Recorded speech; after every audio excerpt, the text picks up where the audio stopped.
திரும்பி போற ஐடியாவே இல்லை. కాలీవుడ్ స్టార్ తమిళనాడు ముఖ్యమంత్రి విజయ్ హీరోగా నటిస్తున్న ప్రతిష్టాత్మక చిత్రం జననాయగన్ ఎట్టకేలకు అడ్డంకులను అధిగమించింది. గత కొన్ని నెలలుగా సెన్సార్ ప్రక్రియలో ఎదురైన వివాదాలు, అభ్యంతరాలు, రివైజింగ్ కమిటీ పరిశీలన అనంతరం చిత్రానికి తుది క్లియరెన్స్ లభించింది. దీంతో దాదాపు 7 నెలలుగా కొనసాగుతున్న సెన్సార్ వివాదానికి ముగింపు పలికినట్లయింది. గత వారం ఈ చిత్రానికి ఏ సర్టిఫికేట్ లభించినప్పటికీ central board of film certification నుంచి సూచించిన కొన్ని మార్పులను చిత్ర బృందం అమలు చేసింది. అనంతరం మళ్లీ పరిశీలించిన బోర్డు తాజా సవరణలతో కొత్త సర్టిఫికేట్ను జారీ చేసింది.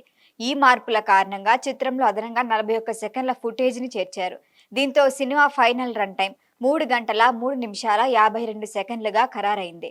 జననాయగన్లోని కొన్ని రాజకీయ నేపథ్య సన్నివేశాలు, కీలక సంభాషణలపై సెన్సార్ బోర్డు అభ్యంతరాలు వ్యక్తం చేయడంతో గత ఏడాది డిసెంబర్ నుంచి సర్టిఫికేషన్ ప్రక్రియ నిలిచిపోయింది.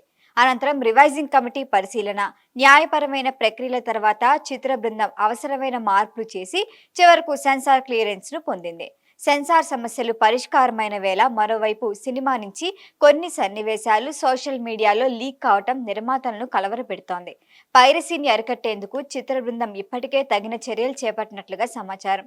దర్శకుడు హెచ్ వినోద్ తెరకెక్కించిన ఈ చిత్రానికి అనిరుద్ధ్ రవిచందర్ సంగీతం అందించగా కేవిఎన్ ప్రొడక్షన్ భారీ బడ్జెట్తో నిర్మిస్తోంది. విజయ్ నటుడిగా కనిపించబోతున్న చివరి చిత్రాల్లో ఇదొకటిగా భావిస్తున్న నేపథ్యంలో సినిమాపై భారీ అంచనాలే నెలకొన్నాయి. సెన్సార్ వివాదాలకు తెరపట్టడంతో ఇప్పుడు చిత్ర బృందం పూర్తి దృష్టిని విడుదలపై పెట్టింది. ప్రపంచవ్యాప్తంగా జూలై 24న జననాయగన్ను గ్రాండ్ గా ప్రేక్షకుల ముందుకు తీసుకురావడానికి మేకర్స్ సన్నాహాలు చేస్తున్నారు.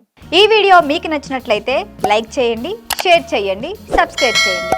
మరిన్ని అప్డేట్ల కోసం మా వాట్సాప్ నెంబర్ను సబ్స్క్రైబ్ చేసుకోండి.